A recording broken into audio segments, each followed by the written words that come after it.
할렐루야, 좋은 아침입니다. 오늘은 사도행전 21장 17절의 말씀부터 22장 2절까지의 말씀을 통해서 사명을 신뢰하는 자의 삶이라는 제목으로 함께 말씀 나누기를 원합니다. 오늘 본문인 사도행전은 예수님의 승천과 함께 오순절의 성령 강림 사건 이후에 예루살렘에서 시작되었던 교회가 유대와 사마리아를 거쳐서 온 세상으로 확대되어져 가는 초대 교회사의 분명한 역사적 기록이죠. 그리고 이 과정 중에서 특별히 오늘 본문의 말씀이 시작되어지는 21장 17절에서부터 26장 32절까지는 이제 바울의 3차 전도여행 이후에 벌어졌던 일들, 즉 바울이 3차 전도여행 이후에 어떠한 선교의 열매를 맺었는가를 보고하는 과정 중에 예루살렘의 교회를 이루고 있는 특별히 유대교 출신의 초대 교인들과 부딪혔던 일들, 그리고 여전히 예루살렘의 중심 세력이었던 유대주의자들과의 갈등으로 인해 벌어진 사건들을 기록하고 있습니다. 결국 바울은 이 일로 인해서 이스라엘에서 재판을 받는 것이 아니라 로마 시민권을 가지고 있었던 탓에 로마로 직접 가서 재판을 받는다라는 명분으로 미결수의 신분이 되어서 호송되어져 가는 과정을 기록하고 있습니다. 이러한 정말 어렵고 힘든 역사적 사실, 그런데 사실 이 모든 것들을 바울은 이미 알고 있었습니다. 성령께서 그에게 직접 알려주셨기도 했지만 이미 현지 사정에 능통했던, 그리고 해안을 가지고 있었던 여러 제자들은 이와 같은 일들이 뻔하게 벌어질 것인 걸 알고 있었기 때문에 수차례 예고했고, 특별히 바울의 예루살렘 입성을 만류했었던 그러한 상황이었죠. 하지만 그럼에도 불구하고 바울은 주저함 없이 예루살렘에 도착해서 이 모든 과정을 기꺼이 수용하는 내용이 바로 오늘 본문의 말씀입니다. 이렇게 무모할 정도로 바울이 두려움이 없었던 이유는 무엇이었을까? 그는 지금 자신에게 일어나는 모든 일들이 하나님께서 자신을 통해서 행하고 계신다라는 사실을 알고 있었습니다. 그래서 지금 흥분한 유대인들이 마치 당장이라도 자신을 잡아서 예수님처럼 골고다 언덕에서 십자가에 못을 박을 것 같은 상황이었지만 그럼에도 불구하고 그는 담대하게 이 일들을 감당할 수가 있었죠.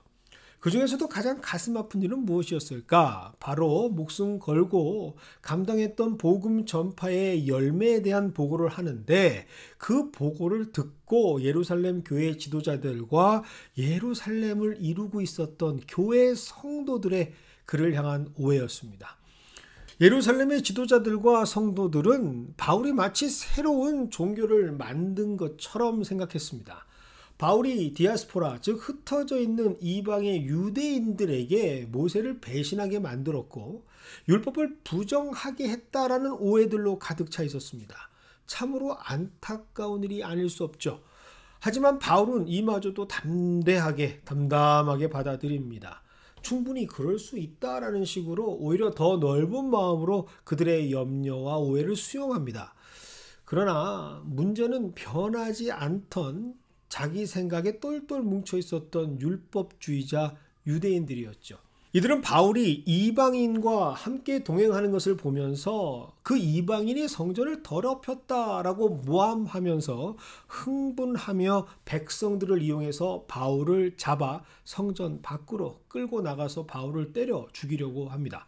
하지만 이 상황에서도 놀라운 것은 이렇게 분초를 다투는 생명이 시급한 상황에서도 바울은 단 한 번도 그 억울함을 호소하거나 하나님께 소리질러 구원을 요청하는 모습이 성경, 사도행전 그 어디에도 기록되어 있지 않다라는 사실입니다. 바울 그는 무덤덤하게 자신에게 벌어진 일들을, 그 모든 일들을 수용하고 그대로 받아들입니다. 그래서 성경을 읽는 내내 궁금증이 생기죠. 어떻게 바울은 이러한 일들을 다 견디고 수용할 수 있었을까? 그것은 바로 자신에게 사명이 있다라는 것을 그는 확신하고 있었기 때문입니다. 바울은 그 사명이 다하기까지는 절대로 자신의 신변에 어떠한 일들이 벌어지는 것처럼 보이지만 그의 생명에는 지장이 없다라는 것을 확신합니다. 실제로 수많은 유대인 폭도들에 의해서 죽음 직전까지 내몰리는 바울이었지만 오늘 말씀을 보면 이와 같은 위기에서 바울은 로마의 천부장의 도움을 받아서 목숨을 구하게 됩니다. 그리고 이 천부장은 바울을 죽이려고 했었던 유대인들의 무리에게 바울이 처형당해야만 하는 확실한 제목을 대라라고 했을 때 제각기 주장하는 바가 다르다라는 것을 발견하고 그 바울을 다른 곳이 아닌 로마군 영내로 이송한 후에 바울에게 또 다른 기회를 주게 됩니다. 성난 폭도들에게서부터 바울을 보호하게 되는 것이죠.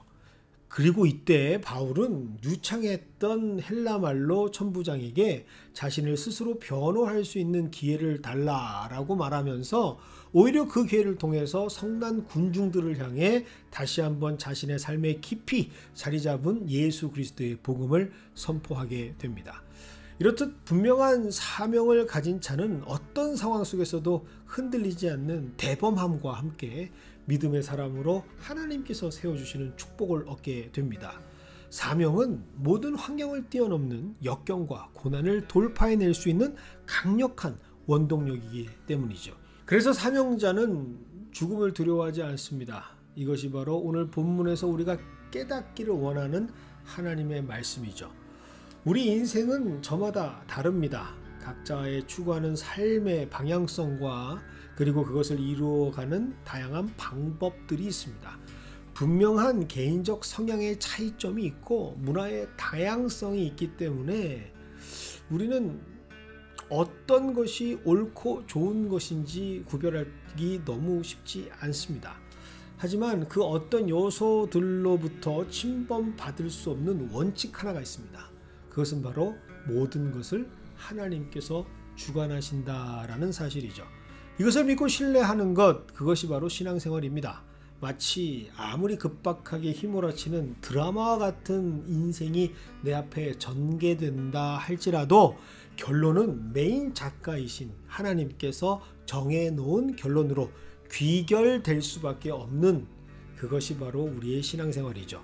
그래서 오늘 사도행전의 말씀은 이것을 증거하고 있는 것이죠. 복음이 전해졌던 모든 일련의 과정들, 그리고 명백하게 기록될 수밖에 없었던 역사적인 사건으로 우리에게 분명하게 선포하고 있습니다. 이 중심, 그 과정 중에 바울은 이 모든 역사의 주관자가 되어주시는 분이 하나님이시라는 것을 우리에게 다시 한번 말씀해 주시고 있습니다. 지금까지 우리에게 전해진 수많은 믿음의 선배들과 복음의 역사가 증거하듯 우리 인생 역시 우리 각자의 사명을 주신 하나님의 뜻대로 반드시 이루어질 수밖에 없는 것이 바로 하나님의 역사 가운데에 우리가 살아가는 인생입니다. 그러므로 오늘 우리에게 주어진 또 하루의 삶의 주인은 내가 아니죠. 바로 하나님이십니다. 오늘 그래서 나는 하나님이 쓰시는 역사 가운데에 한 페이지를 이루어 나가는 삶으로 살아가게 되는 것이죠. 이 사실을 우리가 우리의 영으로 우리의 입술로 고백하게 될 때 우리에게 주어진 그 어떤 어려움이나 역경도 다 감당케 하시는 이가 바로 우리 하나님이십니다. 그래서 오늘 아침은 꼭 이 말씀을 기억해 주시기를 원합니다. 사명자의 인생은 모든 순간 하나님께서 이끌어 가십니다.